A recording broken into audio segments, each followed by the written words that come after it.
Good evening, everybody. As folks continue to drift in, I just want to make sure we get started as close to on time as we possibly can. So I will go ahead and get us started introducing folks.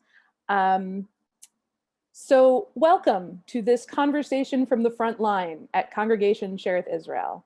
I am Rabbi Abby Phelps, and it is my pleasure to host this conversation in partnership with HIAS and with the Interfaith Movement for Human Integrity about how we can support refugees and those seeking asylum in the US. Before we begin our discussion, I do want to note a couple of things. First, I want to invite everyone to participate in HIAS's initiative to send welcome letters to our still relatively new Congress, encouraging them to take critical measures to protect refugees and asylum seekers. So I am placing a link to that letter in the chat right now. And if you have not yet had a chance to sign on, please do click that link and sign on to the letter. I also, before we started, wanted to highlight the fact that welcoming refugees is a deeply Jewish issue. It might not be the first one we always think about when we think about Jewish values, but in fact, the mitzvah that is repeated most often in the Torah, as I believe HIAS CEO Mark Hetfield pointed out to us last Friday night, states that we must love and protect the stranger because we know the soul of the stranger, having been strangers ourselves in the land of Egypt. And with Passover on the horizon, I think these teachings are especially alive for us right now and present in our minds.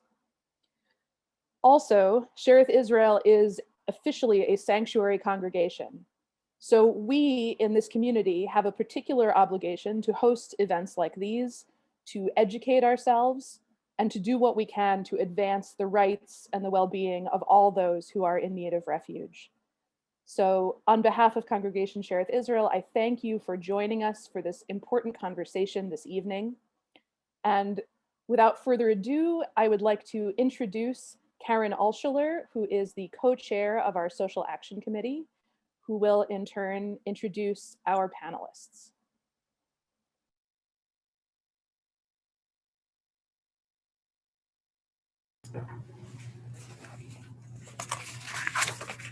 Thank you very much, Abby, and thank you for all the work that you do to be by our sides in our social justice work. It's so much, much appreciated. And thanks to everyone who's showed up this evening, really appreciate it.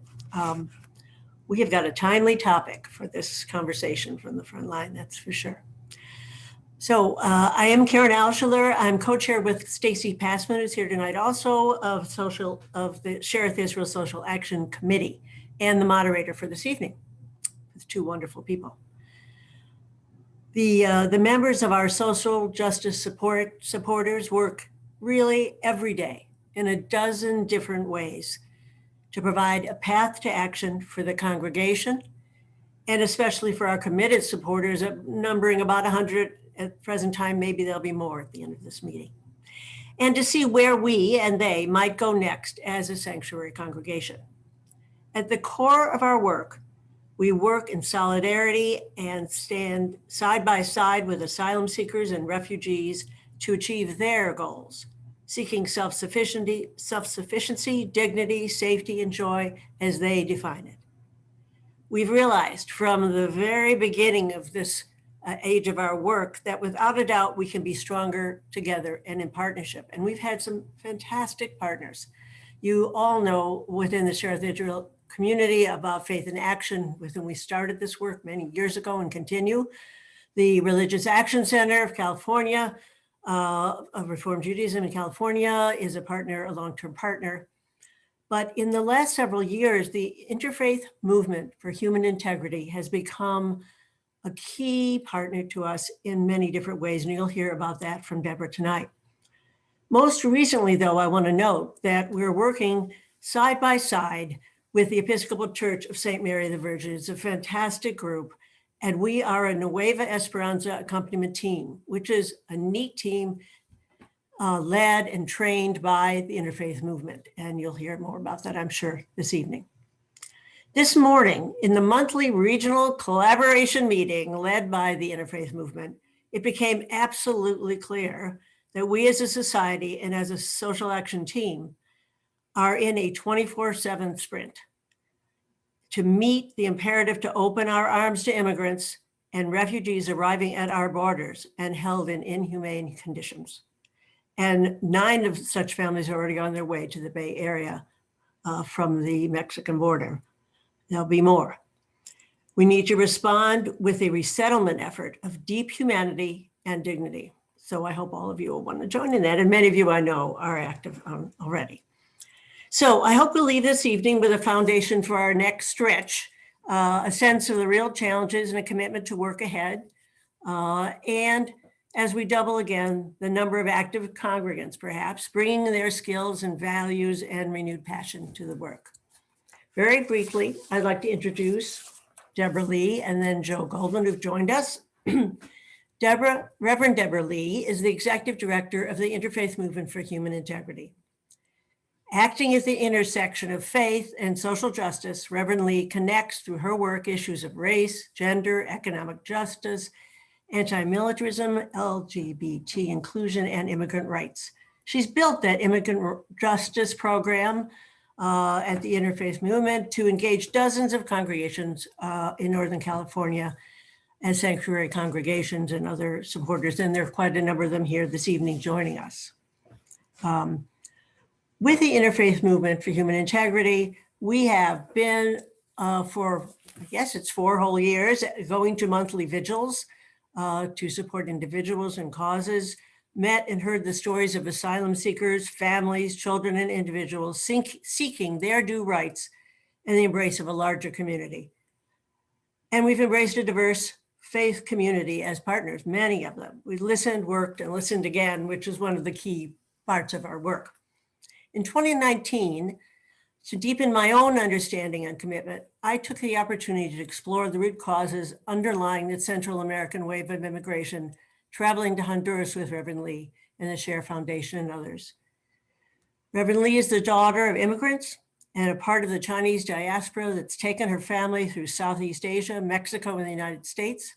She's an inspiration and a guide as we move ahead. She'll be in conversation with Joe Goldman tonight. Joe is the Community Engagement Director for the Western region at HIAS, the world's oldest international humanitarian agency, serving refugees and asylum seekers of all faiths and ethnicities.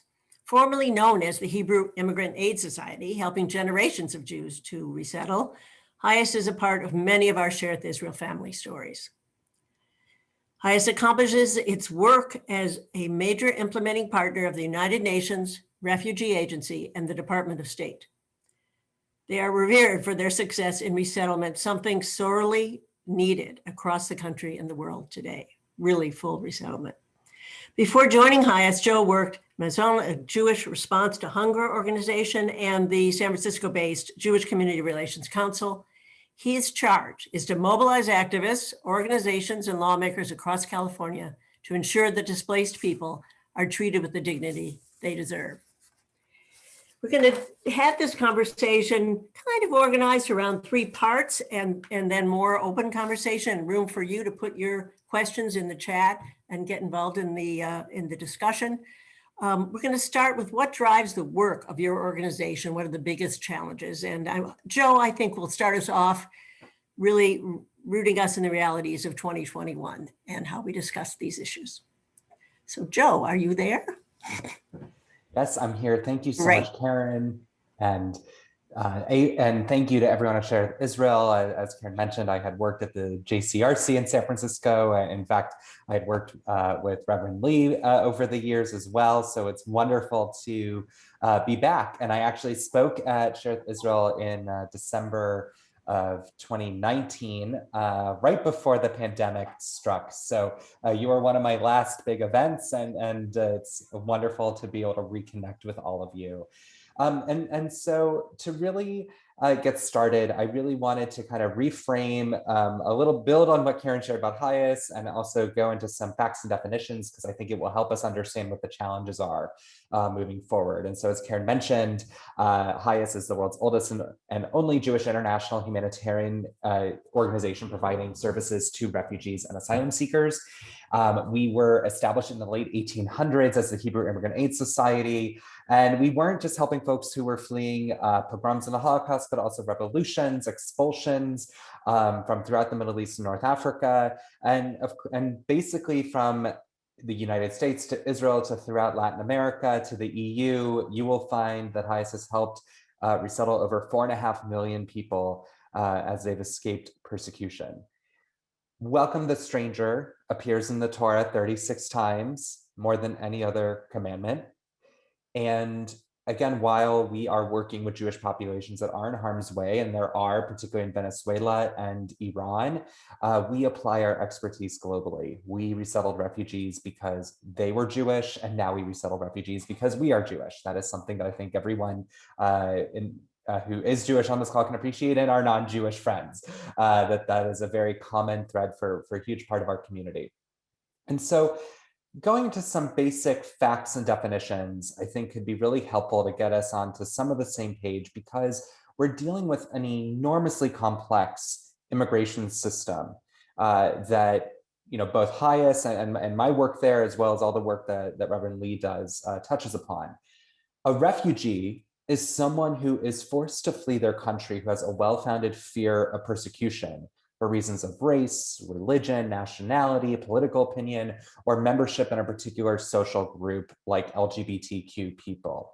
They must be outside of their country of origin in order to register with the UN. And if they're lucky, they're among the less than 1% who are hand-selected to undergo up to 2 years of extensive screening by the State Department, DHS, and DOJ before being deemed eligible for resettlement in the United States or anywhere else in the rich world. It's a teeny tiny number who get resettled. An asylum seeker is someone who is basically the same as a refugee, but they are in or trying to present themselves to the country that they're seeking shelter in. They have not received legal status and might be detained before their case is adjudicated. The entire global refugee and asylum system was established in 1951 at the 1951 UN Geneva Convention, which was created exactly because of what Jews experienced in the Holocaust. Jews in Europe and North Africa under Nazi control had no means to flee to another country for safety, either through the help of an international body or the ability to petition in a court of law. So while upholding its obligations to the convention for years, the US officially codified the system we have today for refugees and asylum seekers by a unanimous bipartisan vote in 1980. A unanimous bipartisan vote on anything is a shocker, right? And for decades, welcoming refugees and asylum seekers has been the American bipartisan gold standard practice of foreign policy, national security, and economic vitality. But despite the fact that we've been in a global refugee crisis in which there are nearly 80 million forcibly displaced people, that's more than after World War II and after the horrors of the Holocaust, the US had gone from being a leader in the refugee resettlement system to implementing policies that mirrored the same bigoted and racist laws that prevented Jews from accessing shelter in the United States in our time of need. We must remember that the Trump administration not only severely cut refugee admissions to a trickle, its actions also led to the first refugee camps in the Western Hemisphere under its Remain in Mexico policy. It incarcerated thousands of asylum seekers in privately run prisons, banned people from Muslim majority countries, which, just for a Jewish community lens for a second, prevented Iranian Jews from being reunited with loved ones here in California, especially living in LA with a huge Persian Jewish community. It's a huge issue. And it put children in cages. The administration had also implemented policies designed to prevent those fleeing anti-LGBTQ and gender-based violence from being granted asylum. Basically, anyone who wasn't wealthy, white, Christian, a heterosexual male, or cisgender individual had a very difficult time seeking refuge in, or in general, immigrate to America. After spending 4 years fiercely resisting these assaults on our resettlement system, I'm relieved to share that the Biden administration issued policy pronouncements to revoke the travel bans and unwind the Remain in Mexico program, increase refugee admissions, and also called upon agencies to put together a plan for climate refugees who currently have no recognition under the United Nations or the US, among so many other things. But other than admitting children from the US-Mexico border, the rest has just been words. Biden hasn't taken firm action. So despite announcing that he'd welcome 62,500 refugees this year and 125,000 refugees next year, Biden still hasn't signed the presidential determination document that would allow it to actually happen. So it's caused the State Department, which had already started moving ahead to bring people here, to have to cancel hundreds of flights for people who were told that they would come here. One of those individuals being a pregnant woman who cannot travel after March 15th. So while HIAS has a robust operation south of the border, serving thousands of clients with screenings in preparation for the dismantling of Remain in Mexico, and our affiliate JFS San Diego runs the San Diego Rapid Response Network asylum shelter, advocacy is our #1 challenge in 2021 for us. Yes, the election is over, hallelujah. But now comes the hard part, holding our leaders accountable for what they promised us they would do, and it's even harder when they're people we may really like. But before we go into more of those details, I really want to just frame it as the work of welcoming the stranger isn't just something that HIAS has done on a global national scale. It's something that is happening every single day in our communities, in treating immigrants of all legal categories as the human beings that they are. And so, Reverend Lee, I would love for you to tell us more about your work, specifically in the Bay Area and throughout California. Thank you, Joe. It's great to be in dialogue with you in this panel, and thank you to the Sherith Israel community. I've met Rabbi Phelps and Rabbi Zimmerman and the Social Action Committee. That's really wonderful to be able to be in community with the wider congregation. I want to give you a snapshot, thinking about San Francisco. Think about 1920 in San Francisco. Remember, the Bay California is a border state. And before we were so conscious of our southern border, we were more conscious about the Pacific border, our western border. And 1920 would put you in the middle of the Chinese exclusion period. Border Patrol was formed in the early 1920s to prevent Chinese from coming across the southern border. People like my grandfather, who, because he couldn't come to the United States, went to Mexico. And there are many Chinese communities along the Mexican border of Chinese who were then trying to get into the United States. So that was why the Border Patrol was formed. But in San Francisco, I want to bring up, whereas Ellis Island was in the East Coast and the Statue of Liberty is perhaps a symbol of freedom and welcome and a gateway to the United States, the western border here in California had Angel Island, which was a prison, a detention center. And so for many Chinese, this was considered not the gateway to the United States, but a gate, a closed gate. But at this time period in San Francisco, there was also an example of interfaith cooperation that I want to bring up. HIAS was involved, the National Council of Jewish Women, Father Vladimir Sakovich from the Russian Orthodox Church, Reverend Deborah Lee and Catherine Maurer of the United Methodist Church, and the Presbyterian Women's Mission in San Francisco, Chinatown, were all involved in visitation, in advocacy for people who were detained in Angel Island, who were not just Chinese, the majority were Chinese and of Asian descent, but they were also coming from Mexico, from Russia, from other parts of the world, and found themselves detained. They were advocating, they were raising bond money, they were writing letters of support, and they were involved in helping people resettle once they were able to get free, if they were able to. So one of the things that this example, which I did a little study of this community because on the 100th anniversary of Angel Island, because I was so tickled to hear that the work that we were trying to do as an interfaith community had been done before around another detention center, an earlier one that has since been closed, right, Angel Island.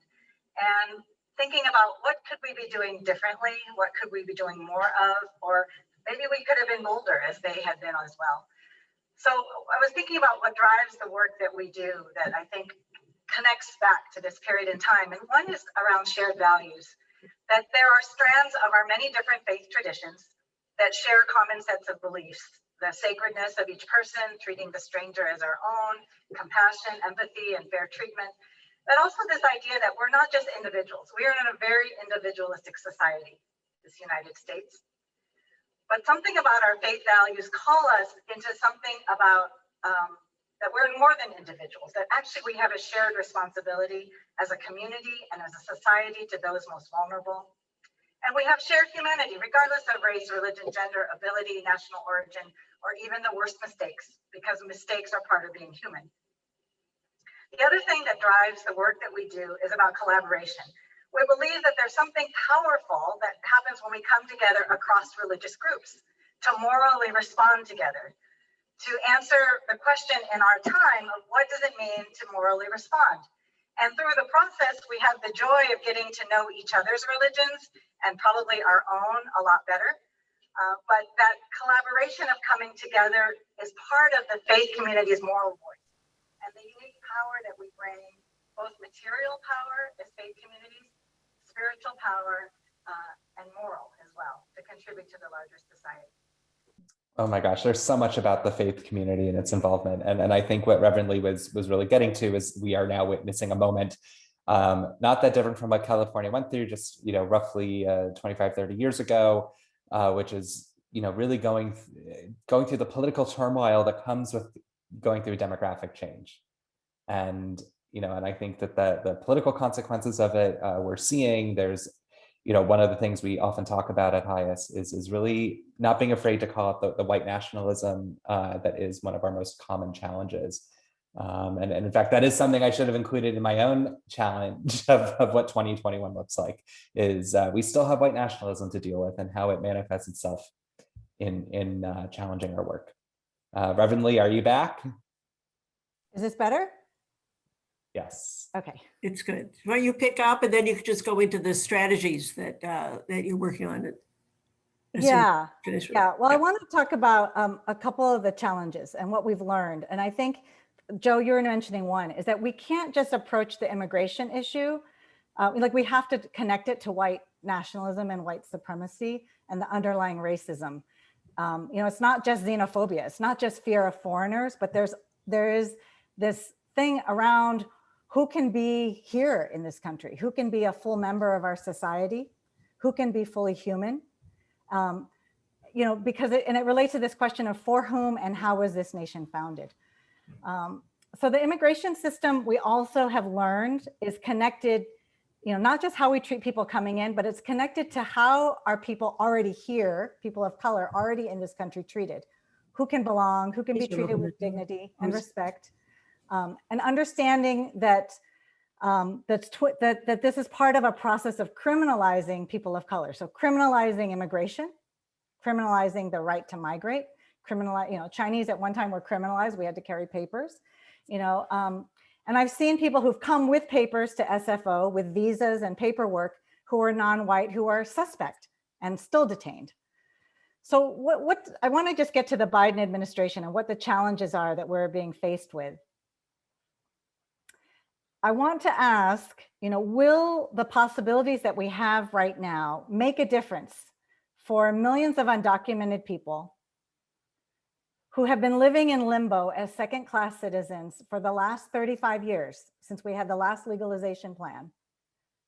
Like, people in this country know that it's wrong and that our system is broken, but is the Biden administration and others, politicians, are we able to spend political capital on correcting this wrong?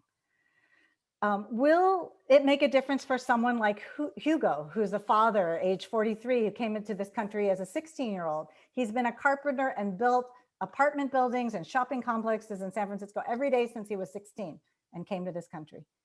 But because of a drug conviction 15 years ago where he served his time and,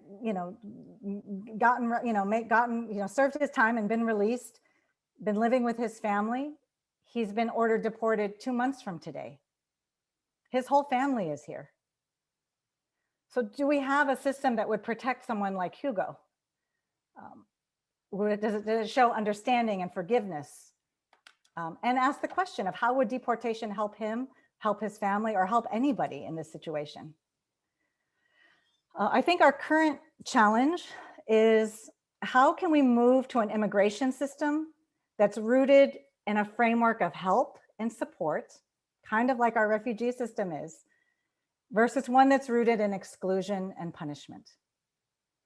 Right now, we have a system that's based on deterrence. This idea, like if we make immigration so hard, so deadly, so dangerous, so expensive, so miserable by keeping people in detention, separating from their children, so dehumanizing, maybe they won't come. That's not working, not to mention how dehumanizing it is and awful. But we also have a system that's based on this mentality of war and militarization that's like uses that mentality by militarizing the border, the wall, the drones, the surveillance the systems, and all of that, and is creating this sense of being hunted. And I just want to add this one important piece because, you know, HIAS has been helping refugees since the 1890s, right? We've been helping immigrants in this country also. I think we have never really tackled as a country this issue of root causes and understanding that foreign policy is immigration policy.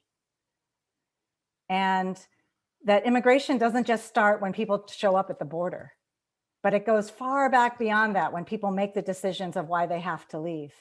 So if we're really serious about trying to support immigrants and have less forced migration in the world, how do we really be serious about root causes and inequality? The current refugee and asylum policy doesn't protect people who are coming for economic reasons. And our country sits on the longest border between a rich and a poor country, a rich and a poor hemisphere in the world.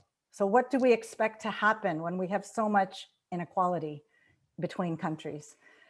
So I'm going to share a report that Karen helped us put together after the root causes delegation to Honduras about what some of those root causes are. And I think that that is something really important that we have to address.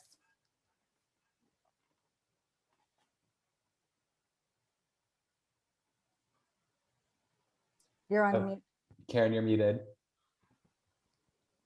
Thank you so much, both of you, for starting us out with lots to think about. And I hope everyone's thinking about where their interests, their hearts, and their capabilities to do something about this and how we might do that together. I have too many, I have a couple questions. I think in the chat, but I encourage you all to start putting some questions in, so we're sure to get your questions answered as well. I think maybe we might go right to Joe in terms of resettlement. I mean, I think if you could sort of talk to us about that, what are the pieces of resettlement? It's a little different. We seem to be doing our welcoming of the stranger in many ways in different places, and so many of us come together to make that happen. There's an amazing community of people out there who in a couple hours can help someone at the train station in Chicago or someone here there. It's amazing, but it takes so many different organizations. What does it mean if we really did resettlement in highest terms? What would that mean for the people who are coming, could arrive in the Bay Area tomorrow from Mexico, right, and we need to work with them? Okay, what so does it mean? Okay, so there's resettlement in general, and I'm gonna separate what you just asked about Mexico, or the remaining Mexico, because that's an asylum, and I will get there. But in terms of what does resettlement look like? So, you know, as I mentioned, there's once someone, you know, you flee country A to country B. You're in country B, you are identified and registered with the United Nations as a refugee. HIAS is one of 9 agencies that has an official partnership with the State Department, and we are, of course, the only Jewish one. And you know, we've had this partnership since the Refugee Act of 1980. And in a way, and you know, forgive me if it sounds almost like crass terms here, but it's almost like we're the middleman, we're the distributor, because other than our headquarters in Silver Spring, Maryland, right outside DC, and what I like to call HQ2 in New York, we partner with Jewish family service agencies all around the country to do resettlement. And in the Bay Area, that would be Jewish Family and Community Services of the East Bay and Jewish Family Services of Silicon Valley. We did have a very long history with JFCS in San Francisco. A huge number of Jews from the former Soviet Union were our clients there. But they no longer do immigration work of any kind.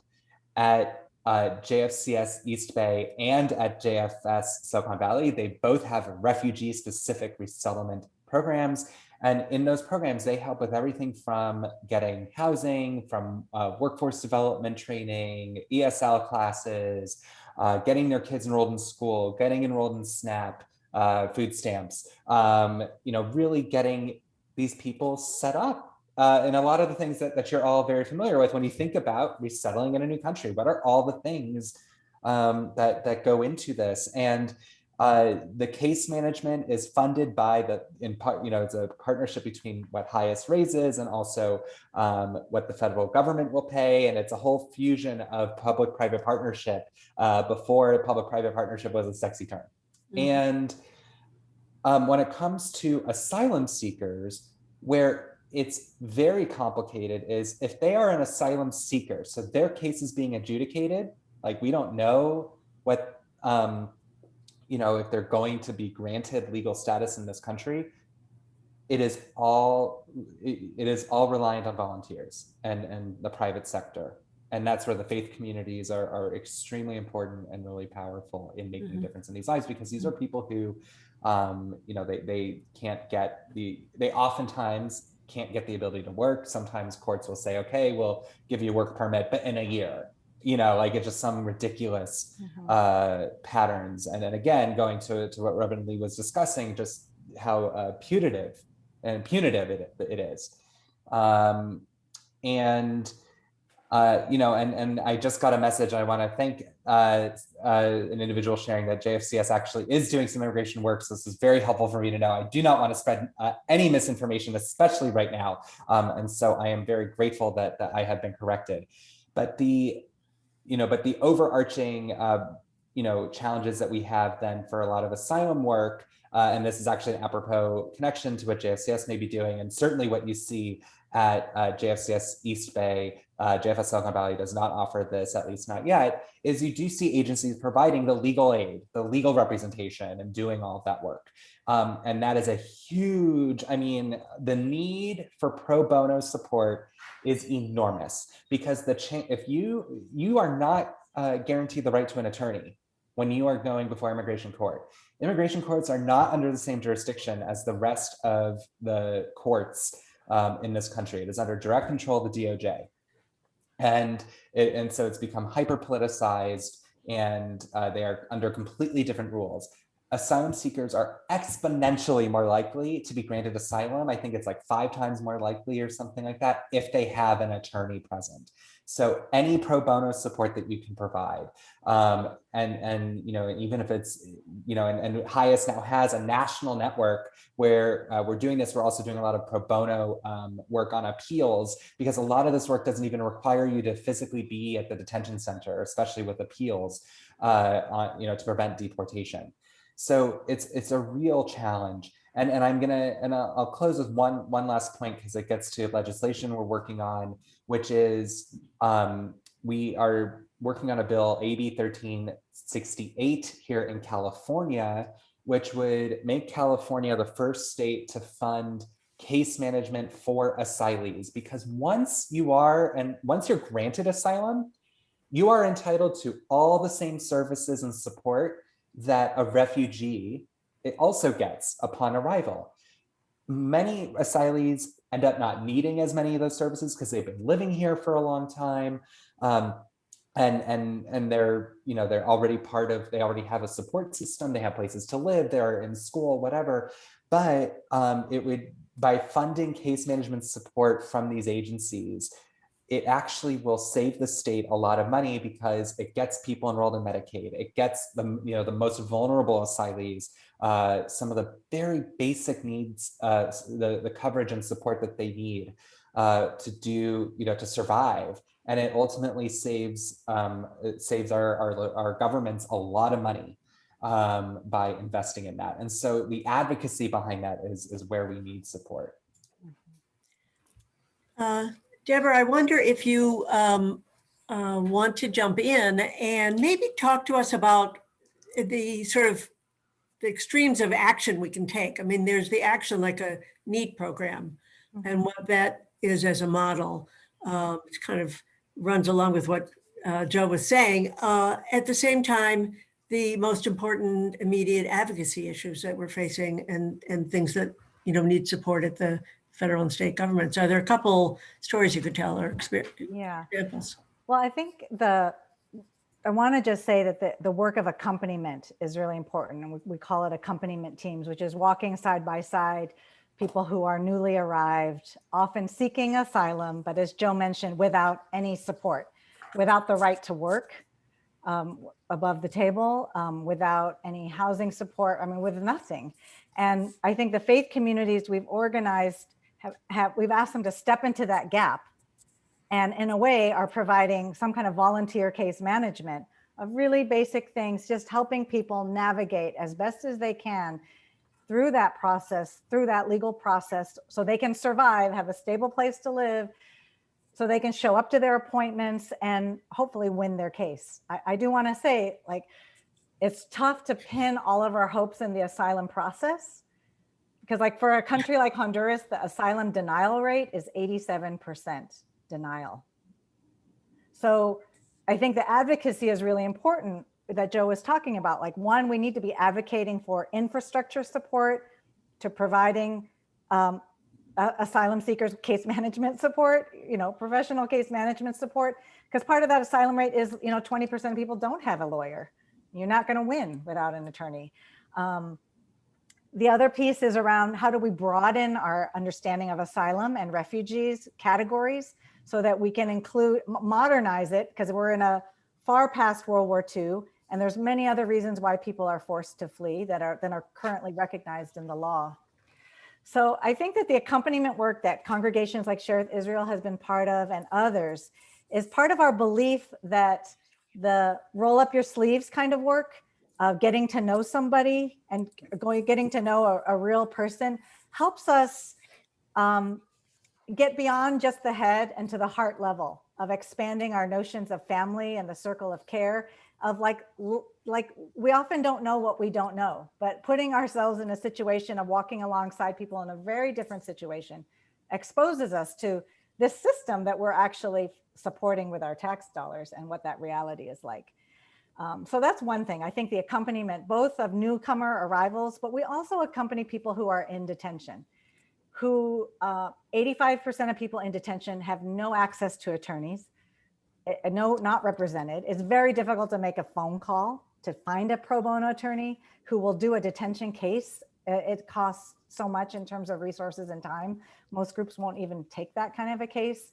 And it's to be a connection from the inside to the outside. So one other form of accompaniment is that we encourage volunteers from congregations to write to and establish relationships with people on the inside to help get their stories out so that we can advocate for them. On the big side of the advocacy, I would say we're advocating to end immigration detention. That taking detention completely out of the immigration process. It is completely unnecessary to hold people in detention because you think they won't show up to their judicial cases. While they're going through a process that could take 2, 3, 4 years, holding people in indefinite detention because we don't trust them to be able to show up, we're going to hold and detain them. Well, you can imagine who we don't trust and how that gets played out in terms of racial profiling. So we know that when people are represented, they have support, they will, like 96%, show up to their court cases and adjudicate their immigration process. So we believe immigration detention should be completely taken out. There's private stock market corporations, private prison corporations that are in the game, should be completely taken out. And we really have to replace that system with an infrastructure of reentry support and resettlement. We've got a few questions coming in that might fit right into what we're talking about now. So let me raise a couple of them. The most recent one says, what about the upswing in children in detention right now? There was another question that was about can you tell us anything? What are the key things that are happening at the borders now, whichever one, and where might people from a congregation or a faith community be able to take action? Should we go back to school and what? You know, how do we use our capabilities to really help? Why don't I start with the border? Great. Okay, good. And so first of all, I'm going to share the link again that Rabbi Phelps had shared at the beginning. If you haven't signed it yet, please, please, please, especially for folks with Sherith Israel, to go ahead and sign this Welcome to Congress letter, because it's really important that you do. That is like, what can a congregation do? But going to the border, right now, as I mentioned, we have, children are being let in. Thank goodness. And in some fairness to the Biden administration, even with deserved critique, it's extremely difficult to see, how we just overnight really fix what was already such an extremely broken and horrible system, to deal with in the chat, to then working with, fixing the situation, that where you have thousands of people who are trying to cross over. And in fact, there's now been, not just on the border of California, but we've seen a massive surge of children, unaccompanied minors. Many of them are teenagers, but they are still children, who are overwhelming a lot of the more child-friendly facilities in places like along the Rio Grande Valley. And so we're finding that a lot of our partners on the ground in El Paso are now expanding their facilities to take in and process more kids, and really trying to do everything possible to minimize any detention or, have no detention whatsoever for these children. It is a really difficult situation because suddenly you have an administration that has promised to be more humane to these kids, but also trying to act as urgently and quickly as possible, because they know these kids need to be, and people, not just the children, need to be let into this country to seek asylum. And at the same time, they're now opening some facilities, in part because they aren't deporting them anymore. They're not turning people away, especially deporting children. And so for, oh, sorry, Karen, were you gonna? I just was wondering if either one of you could jump from that to what you think we might do or we need to get ready to do, because in 6 months, we're going to have quite a lot of people. And so this year, what's our agenda? What should we be getting ready to do? Yes, and I will say you're absolutely right to be ready, to start getting ready. That's also why, staying tuned for advocacy on the bill in Sacramento, because that will alleviate a lot of the pressure on the legal aid agencies that will be representing a lot of asylum seekers, because the attorneys end up being case managers for asylum seekers who have no other means to really do, and rely on all the help that Reverend Lee was discussing. And I would just say that, for the last point, it's one of many ways, but it's partnering with organizations and doing all the things you have been doing so far, but following the lead of the networks led by Reverend Lee and so on, for a lot of the direct services to asylum seekers who aren't able to work and able to get above the table work, but also looking at what are the opportunities systemically to relieve some of that pressure, because it's really important. I think we have to understand that unaccompanied, that part of what happens is that ICE, our government, sometimes makes children unaccompanied, and they get put into that category unaccompanied. If you come with an aunt or a grandma or an older brother or someone who is not your legally recognized nuclear family guardian, you become classified unaccompanied, and that's where families are getting separated. So I think, I'm hoping the Biden administration is advocates have been talking about this, but they've inherited a system that has been so based on the carceral system that they have no other way to do it, right? So I think it's so important for us to be involved in the legislative advocacy. And I just put a link, if people are interested in being involved with us on legislative advocacy, we are going to be meeting with legislators here in California really demanding that there's got to be a solution that doesn't involve caging anybody and not converting, they talked about closing a family detention center and making it a women's detention center. That really, this requires a significant reframing because like 80% are in private prisons. We have to, if we don't demand a different solution, they will just continue to build on the existing infrastructure. There are a couple of questions that relate to the immigration courts. Can you comment on the immigration court system and how immigration judges function? And another question that came in that said, could we possibly give people the right to representation? Is anyone working towards that? And instead of trying to fill every one of these spots with volunteers. Yeah. Well, there is work on what's called universal representation, because if you are in an immigration, you have an immigration charge as being undocumented or unlawful, you don't have the right to a public defender. That's why people are sitting in detention forever. Whereas if you were charged with a criminal, other kind of civil criminal crime, or criminal issue, you would have the right to a public defender. So there is efforts for universal representation. Some models have been happening in the New York State. There's something in the Biden, one of his marker bill, which creates some funding for universal representation for vulnerable immigrants like children. So there's some understanding and language there, but we really have to see if that happens. But this would mean, right now we spend the most on immigration enforcement than any other area of enforcement in our country.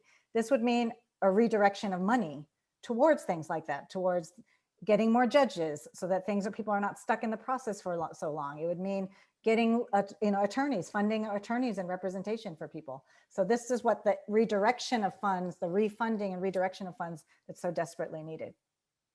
Yeah, in LA, there's a huge, and I don't know if this is happening in the Bay Area, and I will admit HIAS has not been involved in the LA efforts either, but there's been a massive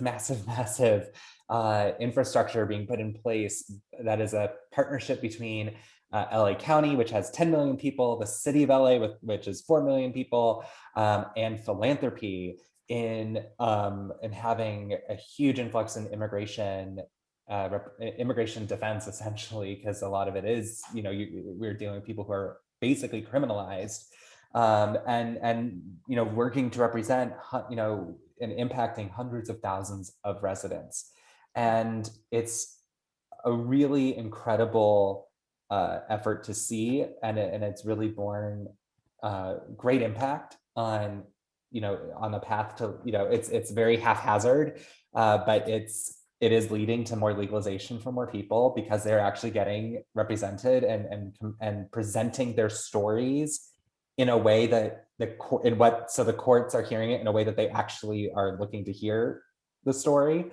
And because a lot of these attorneys, they know how to say, okay, this is the trauma and persecution you experience. This is how you have to explain it to the judge. These are things that, I'm not an attorney, I wouldn't even know how to present properly. And so, it really has made a huge difference. The other thing that, is really challenging, in looking at how the ICE ecosystem is laid out is you have these rogue unions that, both ICE and CBP, and they are extreme, and so a lot of these unions will act with impunity. They were, it is a fact that they were the first unions of any kind to endorse Trump when he ran for office. And so even when a former HIAS board member, Ali Mayorkas, became the Secretary of Department of Homeland Security, and the Biden administration had said, stop deportations, ICE was going ahead and doing all these deportations. And because of a lot of the labor agreements, it was almost impossible to have any sort of repercussion on the folks who were doing the deportations. And so even when we have someone like a former HIAS board member who is a refugee himself, and the son of a double refugee, who was a Holocaust survivor who went to Cuba, who then fled here, even when he's in it and he knows the system, even then it's really hard to fix. And so it just shows how much we're all in this for the long haul. Yeah. Joe, thanks for bringing that up, because I want to say, because of that, you know, ICE not respecting the orders, you know, from the president, I would invite people to not be scared of the notion of abolishing ICE and abolishing immigration detention, for the fact that they may be so flawed that we won't be able to get accountability to reflect our values. So I think that, you know, sometimes those terms are kind of scary to people. So I would like you to just think about it. It doesn't mean throwing everything out. What it means is we would locate immigration under Health and Human Services, like refugee issues, right? We would not put immigration in the Department of Homeland Security, which is considering immigration a national security problem. And when you think of it as a problem, then you're going to approach it with those kind of solutions. But really thinking about immigration as something that deserves health and human support. And so I think that that's one of the issues. Like, I think sometimes refugees get put in one category and other immigrants get in another category, and asylum seekers another category. And I think we have to be careful how that get played off of each other, because actually the differences are very minuscule about what those categories mean. But that the humanity, the reasons why people are being forced to leave or cannot survive in their place of origin is what they share. So we're nearing the ending time. I've tried to put the questions forward. There was another question about what do we do in times of COVID? How do you accompany in times of COVID? And that we've really learned that in the last year. Our NEAT team was trained in the second week of March in 2020. And by the next week, we were all in our houses. But we've accompanied 3 different groups. One group that has moved through the whole of that process has become self-sufficient and independent family. And it's been an amazing experience. We look forward to, you know, personal connection as well. But I think Sherith Israel is an example of how that can work. But there are obviously, in what you're saying, many other hurdles ahead.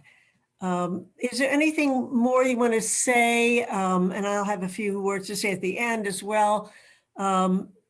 Working as Faith Network, because you're an international refugee agency, or a particular perspective in what's critical to those perspectives. We've heard a lot about the differences in terms of rights of the people who are in those systems, and that makes a big difference. But it's clear, even from our conversation tonight, they can learn from each other. Is there anything you'd want to add on that as one of the other topics we described? I'll just say, you know, you mentioned the impact of COVID. There are still so many things you can all do from the safety of your home. And soon in person, but, you know, still from home. And I'm just sharing our one-stop shop at HIAS for all the different ways to take action. Everything from pro bono legal support. You can donate miles to help reunite families, which are especially useful right now. And so, you know, and yes, Reverend Lee's been sharing a whole bunch of stuff. You should be clicking and saving all those links to I have to save them forward. Yeah. I can send them to you, Karen, and you can share them. Yeah. It's true. HIAS does have on their website, there's something called Take Action, which you could just click on, and you really can find something everybody could do. And, you know, there's something for everybody. I will just invite, I mean, 2 things, Karen. You're like, how can we be prepared? You know, and I think we are asking congregations to ask that question. We're asking you to be prepared with us, because we know this wave is coming, as it's been shut down for 2 years. And now it's reopening the border, that we know people will be coming. And so how can we be prepared, preparing our teams of welcome and our teams of accompaniment, getting ready, thinking who might have an in-law unit or an empty space, an Airbnb thing that they're not putting out there right now. You know, people have done all that to think about how they could extend welcome at this time. And then the other thing that will be coming out next week, and I'll share it with Karen, and hopefully she'll share it with the rest of the congregation. There is a request to the Biden administration to begin the process of diminishing our immigration detention footprint by closing the first 10 detention centers. 2 of them in California, 2 family detention centers, and 6 that are in the American South, which is, where they're very brutal, the prisons. So we're asking to do that, and it's a faith letter, and we'd ask the congregation or the faith, those of you who have lay and faith leadership, and also individuals to sign on to the letter. Great. Oh, and I just one little thing I put in the chat. We do have a monthly vigil. Used to be at ICE, and I think some of you have been there. From the time being is online, and this next one will be on the theme of Passover and International Women's Day, lifting up the stories of women who are in detention. And it's being co-sponsored by 2 Jewish congregations, Or Shalom and Congregation Shar Zahav. So they wanted me to pass on the invitation to all of you. Thank you so much, both of you, for your contributions this evening and for just giving us a sense of the urgency of the issues, urgency and breadth of the issues. It's going to be very important to us. I have no doubt we'll be renewed and better informed as a result of this, and be ready to welcome the stranger. We commit to doing so in the most helpful, immediate, respectful, dignified way that's possible. And I think we'll have to stretch to see no immigrant left behind, whether we find an opportunity to connect in detention or a courtroom or at a vigil, as you say, or just next door and almost anywhere in the Bay Area. We want to look for ways we can take action with HIAS and ways that we can work with the Interfaith Movement, as well as we're all evolving in our knowledge about this work. And as we change the world. Interject quickly to say, I know yes. Joe has an appointment at 6, so if you have to disappear now, please go right ahead. But thank you so much, Joe, for being with us and sharing everything that you have shared with us. It's 6. Thank you so much. Thank you for opening our eyes.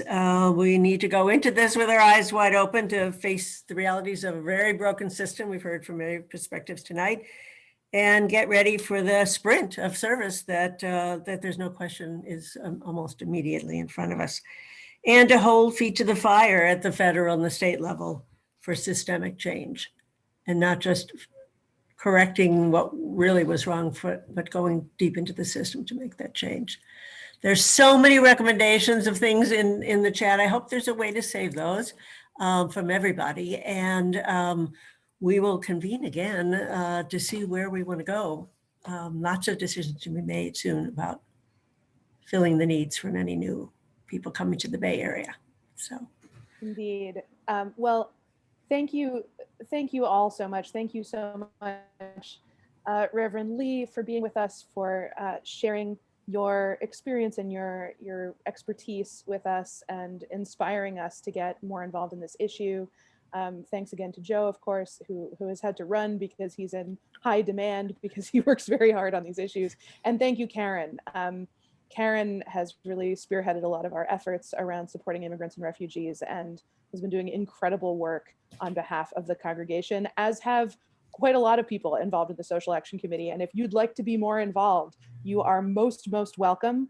I put Karen's email address in the chat. I hope that's okay. it's fine. So if you are interested in participating with the Social Action Committee, please feel free to reach out to her. I also put, once again, the link to the welcome letter to Congress from HIAS. I put, once again, the link that Reverend Lee put in the chat about it's a link where you can sign up to get more information from the Interfaith Movement for Human Integrity about the work that they're doing, and you can sign on to be part of that work. And lastly, I just want to point out, I put one more thing in the chat. If you have the capacity to download things from the chat, you'll see there's a flyer there now. That's the flyer for the RAC, the Religious Action Center's legislative meeting tomorrow, which we're hoping to get as much representation as possible from Sherith Israel. I'll certainly be there.